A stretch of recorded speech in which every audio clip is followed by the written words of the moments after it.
What's up, Internet? Advantageous here, bringing you some more Sinnoh classic action.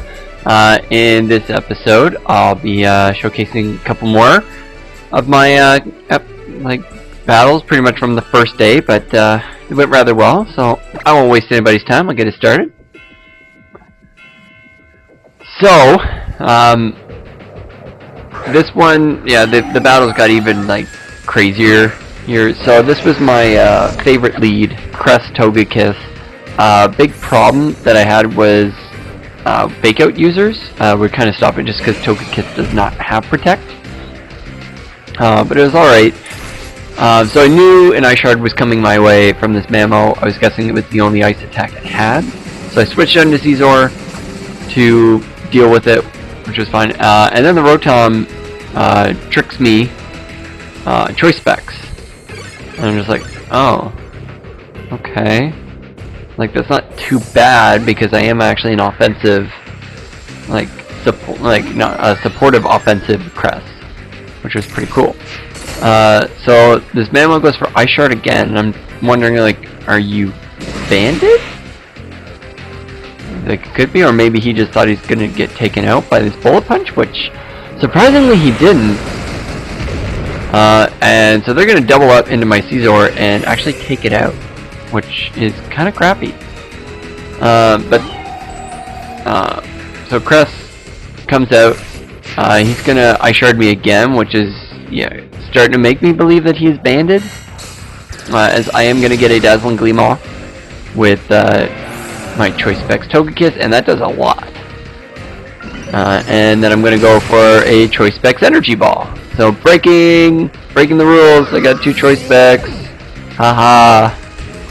Sucks to be you nerds. So he's gonna bring in Mega Aerodactyl and Gengar as his last 2 Pokemon. So I'm easily gonna outspeed both of these. But unfortunately, I don't want to take anything with Crest. It's still gonna be useful. Plus, it's locked into Energy Ball.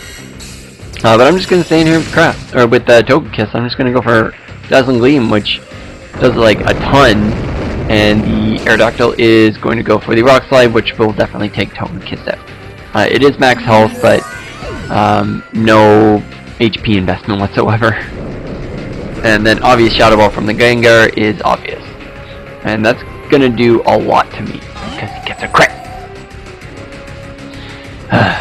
So luckily Trick Room's still up. I'm going to get a Psychic off on this Gengar, and Choice Specs definitely going to take him out. So all that's left is Aerodactyl. He's going to go for the Rock Slide. Chomp just lives it, as I'm going to fire back my own Rock Slide. And then I find out that's interesting that I outspeed this Aerodactyl.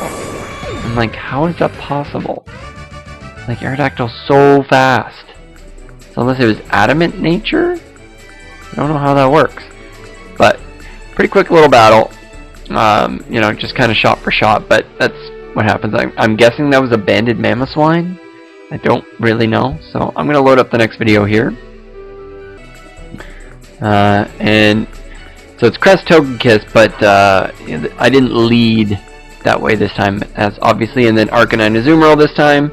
So this was nice just because a lot of my mons could come, but it was just weird to bring Crest without Togekiss. So I'm going to get started here.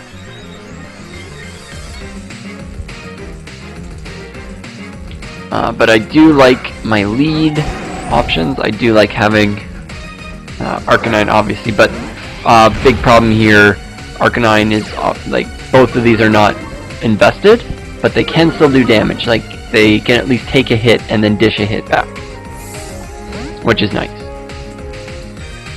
So he switches out the Torterra, which is pretty nice on his part, as he was probably predicting a Flamethrower from my Arcanine, but actually it was the Crest that was attacking it. And I get a freeze! Sorry! But yeah, you'll see in another video I had terrible freeze hacks. It was painful. But in this one, yeah, it's not too big a deal because I know the Swampert will die to an Energy Ball. So I know that, it's pretty much done. So I'm gonna hit it with an energy ball, and it still doesn't take it out. That's just, yeah, Crest doesn't have a whole lot of special attack investment, but like it's taking nothing from these body slams. And then unfortunately he gets paralysis, but you know, it's body slam. It's gonna do that. That's how it works. So Swampert's still frozen. I've got Aura Sphere on my Togekiss, which like Snorlax has so much HP and so much special defense. That did so much. And then Snorlax is gonna go for the heavy slam, and I'm like, uh oh. And then he puts it on the Crest. Like, dude, there's a Togekiss right in front of you. Why would you not heavy slam that? So here, I was actually predicting him to switch out his Snorlax. So I switched back into Arcanine. I thought the Torterra was coming back in. So I switched back into Arcanine to immediately like scare it out. But then he stays in and gets the rest off. So I'm like, crap. That was a misplay. And this is where I kind of realized I was, you know, so low ladder. People are just bringing stuff to bring stuff. So I realized I gotta switch back into Togekiss. Luckily, this Snorlax is -2 at this point.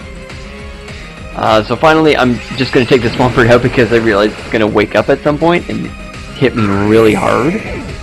And nobody wants that. So the Swampert goes out. Snorlax reveals the Sleep Talk. So we use Body Slam, Heavy Slam, Rest Sleep Talk. Like, that is an interesting set. So in comes Gardevoir, who's gonna hit me with that Psychic. Luckily I am max health, so I take that pretty well. Togekiss got some nice bulk on it. Snorlax is still asleep. It's gonna go for Sleep Talk again, hoping no Heavy Slam on Togekiss, and then he gets Rest. So I'm like, okay, that's cool. Fine with that.